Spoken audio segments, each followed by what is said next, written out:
కృపామయ TV వీక్షకులందరికీ క్రీస్తు వారి పేరిట శుభాలు వందనాలు తెలియజేస్తున్నానండి.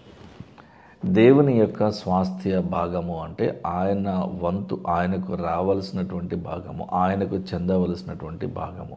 ద్వితీయోపదేశకాండము 32వ అధ్యాయము 9-10 వచనాలలో ఉన్న సందర్భాన్ని మీకు ఒకసారి వినిపిస్తాను. యెహోవా వంతు ఆయన జనమే, ఆయన ఏర్పాటు చేసుకున్న, ఆయన ఎన్నుకున్నటువంటి, ఆయన కావాలనుకున్నటువంటి జనమే ఆయన యొక్క వంతు, ఆయన యొక్క స్వాస్థ్యము, ఆయనకు రావలసిన హెరిటేజ్, ఆయనకు చెందవలసిన హెరిటేజ్ అన్నమాట. ఆయన స్వాస్థ్య భాగము యాకోబే. అరణ్య ప్రదేశంలోనూ జీవించడానికి ఏమాత్రము అనువుగా ఉండని ఎడారి మార్గములోను, భీకర ధ్వని గల పాడైన ఎడారిలోను వాని కనుగొని, అనగా యాకోబును అతని యొక్క వంశము వారిని కనుగొని ఆవరించి, అనగా వారికి సమీపముగా వచ్చి వారిని పరామర్శించి తన కనుపాప వలె యాకోబును కాపాడెను. ఎందుకు? నా వాళ్ళు అనుకున్నాడు కాబట్టి. ఇప్పుడు నేను ఒక కాలనీలో ఉంటున్నాను, లేదా ఒక అపార్ట్మెంట్లో ఉంటున్నాను. నా ఇరుగు పొరుగు వారికి కూడా పిల్లలు ఉంటారు. నా పిల్లలను నేను ప్రేమించినంతగా నా ఇంటి పొరుగు వారి పిల్లలను నేను ప్రేమించలేను. స్వయాన యేసు ప్రభు వారు సెలవిచ్చిన మాట ఏంటంటే, నిన్ను వల్లి నీ పొరుగు వారిని కూడా ప్రేమించాలి. ప్రేమిస్తాం. ఇప్పుడు అందరూ బాగుండాలనుకుంటాం, అందులో మనం కొంచెం ఎక్కువ బాగుండాలని అనుకుంటాం, తప్పలేదు దానిలో. స్వార్థం. అందరి పిల్లలు బాగా చదవాలనుకుంటాము, మన పిల్లలు వాళ్ళకంటే కొంచెం ఎక్కువ చదవాలనుకుంటాం, స్వార్థం, తప్పలేదు. కాబట్టి దేవుడు తాను పిలిచి ఏర్పరచుకున్నటువంటి, ఎన్నుకున్నటువంటి, ప్రత్యేకపరచబడినటువంటి జనమును ఆయన ఎక్కువగా ప్రేమిస్తున్నాడు. అయితే వారి నుండి దేవుడు కొంత ఎక్స్పెక్ట్ కూడా చేస్తున్నాడు. కొన్ని ఎక్స్పెక్టేషన్స్ ఉన్నాయి దేవునికి, కొంత ఆశిస్తున్నాడు. మీరు ప్రపంచ నలుమూలలకు వెళ్ళి నన్ను, నా మహిమను, నా శక్తిని మీరు చూశారు కదా, నేను చేసిన అద్భుత కార్యములను మీరు చూశారు కదా, 400 సంవత్సరాల బానిసత్వం నుండి, అంత భయంకరమైన శక్తివంతమైన ఐగుప్తు దేశము నుండి, ఆ రాజుల చేతులలో నుండి మిమ్మల్ని నేను విడిపించాను కదా, ఈ కార్యాలన్నీ మీకు తెలుసు, ఈ అద్భుతాలన్నీ మీకు తెలుసు, నా శక్తి ఏంటో మీకు తెలుసు, నా స్థాయి ఏంటో మీకు తెలుసు, ఈ సృష్టి మీద నాకు పూర్తి అధికారం ఉన్నదని మీకు తెలుసు కదా. కాబట్టి మీరు సమస్త ప్రజలకు నా గురించిన సువార్తను ప్రకటించాలి, అందుకనే మిమ్మల్ని ఎన్నుకున్నాను అని దేవుడు అన్నాడు. కానీ మెల్లమెల్లగా ఏమైందంటే, ఈ రోజున ఈ ఇశ్రాయేలీల పరిస్థితి ఎంత దయనీయంగా మారిందంటే, దేవుడు విడిచిపెట్టేస్తే ఎలా ఉంటుందో అలా ఉంది.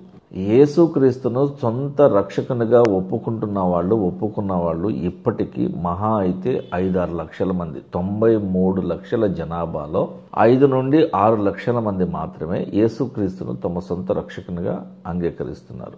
నాకు తెలిసినంత వరకు 25 లక్షలు, మ్యాక్సిమం 25 లక్షల వరకు ఈ సంఖ్య పెరగాల్సి ఉన్నది. అప్పుడు దేవుని యొక్క, యేసుక్రీస్తు యొక్క రెండవ రాకడ సంభవించనై ఉన్నది. శేషమే మిగులుతుందని యెషయా రాస్తున్నాడు కదా.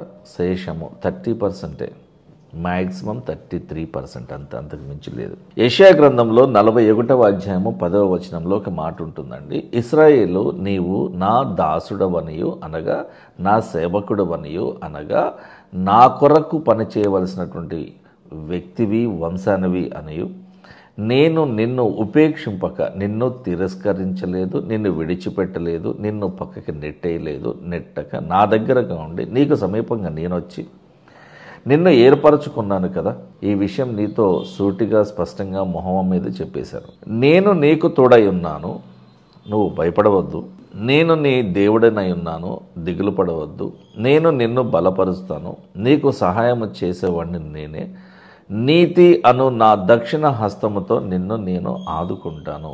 ఇన్ని రకాల గ్యారంటీలు ఇస్తున్నాడు దేవుడు. పేతురు గారు మొదటి పత్రికలో 5:7 ఇలా అంటున్నాడు, దేవుడు మిమ్మల్ని గూర్చి చింతిస్తూ ఉన్నాడు కనుక మీ చింత యావత్తు ఆయన మీద వేయండి. మీకున్నటువంటి యాంగ్జైటీస్ అన్నీ కూడా దేవుని మీద భారముగా వేయండి, ఆయన మోయగలడు.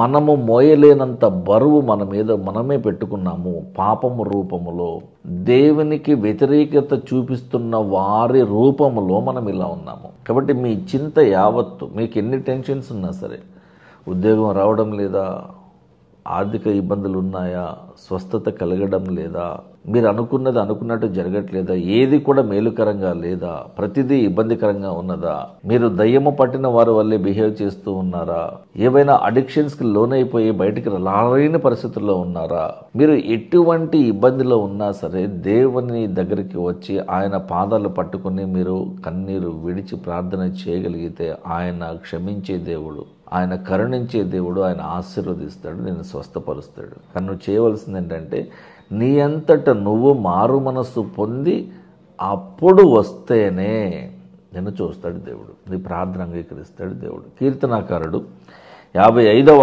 అధ్యాయము 22వ వచనంలో ఇలా రాస్తున్నాడు, నీ భారము యెహోవా దేవుని మీద మోపము, ఆయనే నిన్ను ఆదుకుంటాడు. యేసు ప్రభు వారు కూడా స్వయాన ఆయన బోధలో మత్తయి సువార్త 11వ అధ్యాయము 28వ వచనంలో అంటున్నారు కదా, ప్రయాసపడి భారము మోసుకొనుచున్న సమస్త జనులారా నా దగ్గరకు రండి, నేను మీకు ఆత్మీయ విశ్రాంతిని కలుగ చేస్తాను అని అంటున్నాడు. So Jesus Christ guarantees the spiritual Tranquility. ఆధ్యాత్మిక ప్రశాంతతను నేను మాత్రమే ఇస్తాను. మీరు బ్రతికున్నంత కాలము మీ ఆత్మను నడిపించేది నేనే. మీరు చనిపోయిన తర్వాత మీ ఆత్మకు రక్షణ కల్పించేవాడిని కూడా నేనే. మీరు పరిశుద్ధమైన జీవితాన్ని ఎలా గడపాలో నేర్చుకోవడానికి మీకు బైబిల్ ఇచ్చాను. మీ నడవడికంతా కూడా సక్రమమైన మార్గంలో ఉండడానికి ఆదరణకర్తగా, ఉత్తరవాదిగా నా ఆత్మను, పరిశుద్ధాత్మను మీ కొరకు ఇచ్చాను కదా. కాబట్టి ఎవరైతే నా దగ్గరకు తమంతట తామే, ఎవరి ప్రోద్బలము లేకుండా, ఎవరి ఒత్తిడి లేకుండా, ఎవరి బలవంతము లేకుండా తమంతట తాము మనసులో మారిపోయి నా దగ్గరకు వస్తారో వారికి నేను ఆధ్యాత్మిక ప్రశాంతతను ఇస్తాను అంటున్నాడు. కాబట్టి ప్రయాసపడి భారము మోసుకున్న సమస్త జనులారా అన్నప్పుడు దేవుని యొక్క రాజ్య సువార్త, యేసు ప్రభు వారి యొక్క సువార్త, యేసు ప్రభు వారు ఇచ్చేటువంటి రక్షణ ప్రతి ఒక్క మనిషికి కూడా ఆపాదించబడుతుంది. ఇది ఫలానా ఒక వర్గం వారికి మాత్రమే, ఒక దేశం వరకు మాత్రమే, గ్రీసు దేశస్తులకు మాత్రమే, యూదయ వారికి మాత్రమే లేదు. ప్రపంచ దేశాలలో ఉన్న 800 కోట్ల మంది ప్రజానీకానికి యేసు ప్రభు మాత్రమే దిక్కు. కాబట్టి మనము దేవుని మాట విని, ఆయన ఆజ్ఞలను గైకొని, ఆయనకు భయపడి, ఆయనకు లోబడి మనం జీవించగలిగితే మనమందరము కూడా దేవుని యొక్క స్వాస్థ్య భాగమే. ఇశ్రాయేలీయులు మాత్రమే స్వాస్థ్య భాగము కాదు, యాకోబు వంశీయులు మాత్రమే స్వాస్థ్య భాగము కాదు.